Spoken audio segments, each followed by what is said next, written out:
Wolf and Hound by Adam Lindsay Gordon. The hills like giants at a hunting lay chin upon hand, to see the game at bay. Browning. You'll take my tale with a little salt, but it needs none. Nevertheless, I was foiled completely, fairly at fault, disheartened, too, I confess. At the splitter's tent I had seen the track of horse-hoofs fresh on the sward, and though Darby, Lynch and Donovan Jack, who could swear through a 10-inch board, solemnly swore he had not been there, I was just as sure that they lied, for to Darby all that is foul was fair, and Jack for his life was tried. We had run him for 7 miles and more as hard as our nags could split. At the start they were all too weary and sore, and his was quite fresh and fit. Young Marsden's pony had had enough on the plain, where the chase was hot. We breasted the swell of the Bittern's Bluff, and Mark couldn't raise a trot, when the sea, like a splendid silver shield, to the southwest suddenly lay. On the brow of the beetle the chestnut reeled, and I bid good-bye to him cray, and I was alone when the mare fell lame, with a pointed flint in her shoe, on the stony flats. I had lost the game, and what was a man to do? I turned away with no fixed intent and headed for Hawthorndale. I could neither eat in the splitter's tent, nor drink at the splitter's well. I knew that they gloried in my mishap, and I cursed them between my teeth. A blood-red sunset through Brayton's Gap flung a lurid fire on the heath. Could I reach the dell?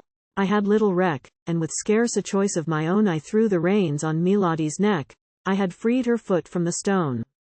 That season most of the swamps were dry, and after so hard a burst, in the sultry noon of so hot a sky, she was keen to appease her thirst, or by instinct urged or impelled by fate. I care not to solve these things. Certain it is that she took me straight to the Warrigal water springs. I can shut my eyes and recall the ground as though it were yesterday, with a shelf of the low, grey rocks girt round, the springs in their basin lay. Woods to the east and wolds to the north in the sundown sullenly bloomed. Dead black on a curtain of crimson cloth large peaks to the westward loomed. I led Melody through weed and sedge, she leisurely drank her fill. There was something close to the water's edge, and my heart with one leap stood still, for a horse's shoe and a rider's boot had left clean prints on the clay. Someone had watered his beast on foot. 'Twas he had gone. Which way? Then the mouth of the cavern faced me fair, as I turned and fronted the rocks. So, at last, I had pressed the wolf to his lair, I had run to his earth the fox.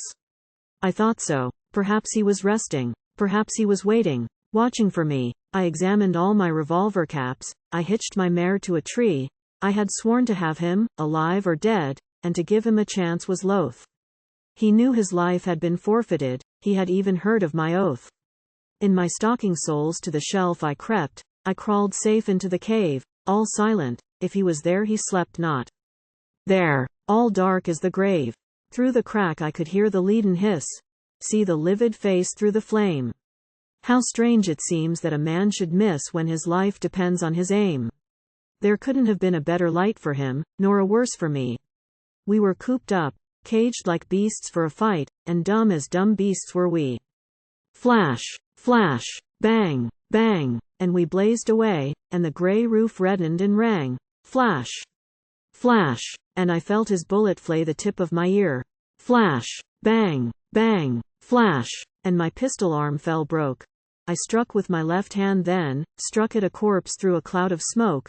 I had shot him dead in his den.